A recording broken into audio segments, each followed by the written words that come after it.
ውስጥ ያለችው ሩታ ናት ማለት ነው። አብርሃም አይደለም እየቀና ያለው። ይሄው እንደፈለግሽ ሁኚ ከዚህ ቤት ውጭና አላኩ። ግልጽ እኮ አደረገው። አንቺም ደስ አይልም ከባልሽ ጋር የተኛሽበት አልጋ ላይ ከወንድ ጋር መተኛት ለአንቺ ራሱ ስሜት አይሰጥም፣ ደስ አይልም።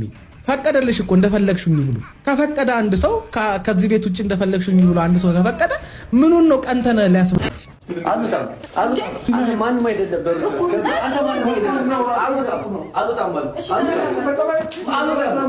በጸባይ ማናገኝ በምን ማለት ነው። አሉታም ከዚህ በኋላ በሩት ህይወት ግዴታ ተገኛለህ። ገባ ወደድክም ጠላም አሁን ትቀበላለህ። እኔ ዳኒ ስለሆንኩኝ በሩት ህይወት ውስጥ ከዚህ በኋላ አለሁኝ። ገባህ? እስካሁንም ሩታ እንድመጣ ስላልፈለግሽ ነበር የወጣሁት። ገባ? ስለዚህ እኔ ሳሉ መውጣት አለብህ። አንተ ነህ መውጣት ያለብህ ከዚህ በኋላ። አንተ ነህ መውጣት ያለብህ። ሰፈር ባትጠብቅ ጥሩ ነው። ይሄ ተከበርኩበት ስለዚህ ነው እስከዛሬ ድረስ እዚህ ቤት ውስጥ ጩኸት ተነስቶ አያውቅም። ገባ? እዚሁ እንደ ሴት እንድትጮህ ነው ማለት ነው። እስኪ እንጮህ። የትኛውም ሰው በጸባይ ከመጣብኝ በጸባይ መመለስ ሰው ነኝ። ገባ? እንደ ጸባይ ነው የማስተናግድህ። እኔ በፈለግኩ መጣብኝ እንጂ ደግሞ አልመጣሁብህም። ለምን አንተ ነው የመጣህበት? ቤቴ ነው የመጣሁት። ይሄ የሩታን ቤት ነው፣ የአንተ ቤት ብቻ አይደለም። ይሄ ቤት ለምንድን ነው የራስህ ቤት ብቻ ነው? እኔ እና እሱ አልጨረስንም። ገባ? ብዙ ነገር ይቀርማል፣ አልጨረስንም። ሩታ መጥላት ነው ረዳይ ማለት እንደ አዲስ ምናምን መጀመር የምፈልገው ነገር አለ። ምንድን ነው የቀረው? እንግዲህ እኔ ቆጨሻለሁ።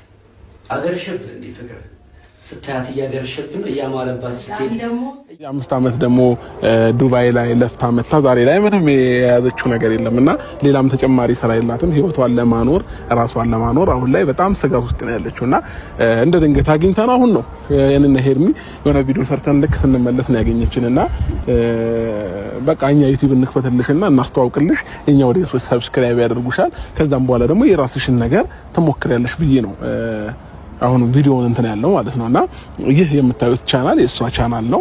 ሁላችሁም ሰብስክራይብ አድርጉት፣ ላይክ በማድረግ እህታችንን እናበረታታት። እንግዲህ እቺ አንድ እህታችን ያው ብዙ ለፍታለች ከዛ በፊት 5 ዓመት ማለት ቀላል አይደለም። 5 ዓመት ሙሉ ሰው ሰርቶ ምንም ነገር አለመያዝ ማለት በጣም ከባድ ነገር ነውና ብዙ ቻሌንጆችን እንዳሳለፈች ነግራናለች። ስለዚህ ያው ለእናንተ መናገር ያልፈለገቻቸው ብዙ ነገሮች ይኖራሉ። ለኛም ደግሞ ብዙ የደበቀችን ነገር ሊኖር ይችላል። ሁሉም ሰው የሆዱን ሁሉ ሊያወጣ አይችልም፣ ሊያወራ አይችልም። አንዳንድ ጊዜ በውስጣችን መያዝ ያለብንን ነገር ይዘን ነው የሆነ ነገሮችን የምንሻገረው ማለት ነውና ሁላችሁም እንድታግዟት በአክብሮት ጠይቃለሁ። ይህንን ቪዲዮ ሰብስክራይብ አድርጋችኋት እሺ አንድ እህታችንን የሆነ ደረጃ ለማድረስ እንሞክርና ሁላችሁም ይሄንን ቪዲዮ የምትመለከቱት ኦዲየንሶች ሰብስክራይብ አድርጓት፣ ላይክ አድርጓት፣ አበረታቷት። ከዚህም በኋላ የራሷን ቪዲዮዎች ትለቅላችኋለች። እሷ ይሆናል ብላ የምታስበውን ቪዲዮዎች ትለቅላችኋለች እና ሁላችሁም ሰብስክራይብ አድርጓት። ይሄን የሚጨምር ነገር ካለሽ ያው እኔ አላቅሽምና ይሄን ያህል ብዬ መናገር አልችልም። ያው ድንገትን ያገኘችንና በእውነት አረብ ሀገር ላይ መስራት ማለት እኔ ሰርቼ ባላቀውም አሉ አሁን ከሚመለከቱሽ ውስጥ ወይም ደግሞ ዛሬ የሚያዩን ብዙ ቤተሰቦች አሉና ምን ያህል ከባድ እንደሆነ እናንተም ትረዱታላችሁ ብዬ አስባለሁኝ።